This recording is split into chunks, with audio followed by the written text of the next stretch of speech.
Salam sejahtera untuk kita semua. Saya Stefania Dinda Safira, IMDKes, peserta latihan dasar CPNS golongan 2, angkatan 3, kelompok 2, tahun 2022.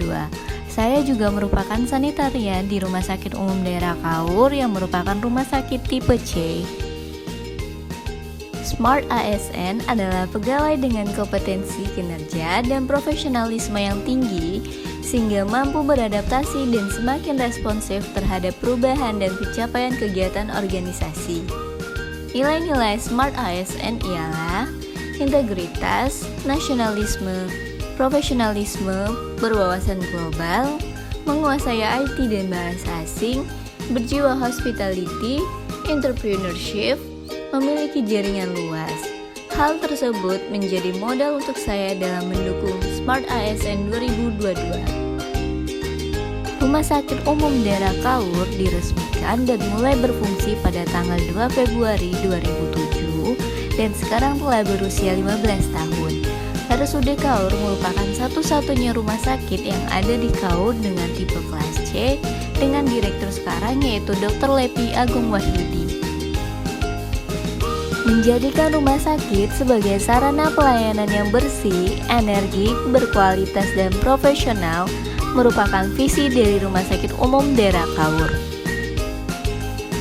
Misi dari Rumah Sakit Umum Daerah Kaur yang pertama meningkatkan pelayanan kesehatan secara efektif, efisien, terjangkau, dan holistik dengan mengutamakan keselamatan pasien. Yang kedua, meningkatkan pelayanan prima bagi masyarakat.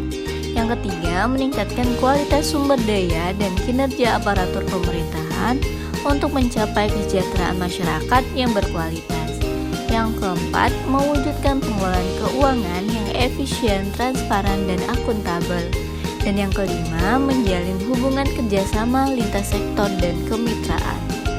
Berikut struktur organisasi RSUD Kaur.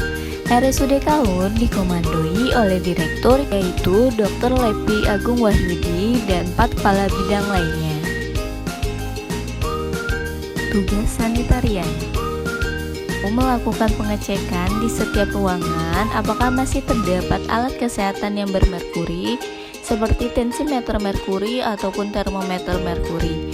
Jika masih terdapat alat kesehatan yang bermerkuri, sebaiknya alat tersebut dijadikan inventaris rumah sakit dan tidak boleh digunakan kembali.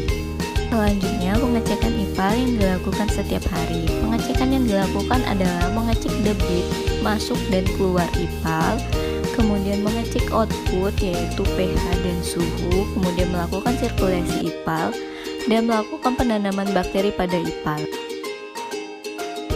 Selanjutnya, pengecekan mesin dan kontrol panel AMP transfusi darah. Pengecekan ini dilakukan untuk mengecek apakah terdapat gumpalan darah dari ruangan laboratorium. Jika terdapat penggumpalan darah, maka darah tersebut harus melewati proses pengolahan dulu, baru kemudian darah tersebut dialirkan ke bak sampit atau bak penampungan. Selanjutnya, pengecekan limbah medis yang dilakukan setiap hari dan di setiap ruangan. Pengecekan ini dilakukan untuk memastikan proses pewadahan dan pemilahan limbah medis sudah benar. Limbah medis dan limbah non-medis tidak tercampur. Selanjutnya, dilakukan penimbangan limbah medis yang dilakukan setiap hari. Setelah dilakukan penimbangan, maka limbah tersebut baru disimpan ke TPS. Kemudian dilakukan pengangkutan limbah medis. Pengangkutan ini dilakukan oleh pihak ketiga yaitu PT Dan Alam Sejahtera yang bekerja sama dengan rumah sakit. Pengangkutan ini dilakukan sebulan sekali atau 2 kali dalam sebulan. Lalu hasil pengangkutan limbah tersebut dilaporkan di website yaitu Vestronic, yaitu manifest elektronik yang dimana kita harus menginput dokumen manifest yang telah diberikan oleh pihak ketiga tersebut. Lalu dokumen tersebut diupload di website Vestronic Manifest Elektronik dan kita juga melakukan pelaporan mengenai hasil jumlah limbah medis dan non-medis yang dihasilkan oleh rumah sakit melalui website SIKLIM yaitu Sistem Kelola Limbah Medis.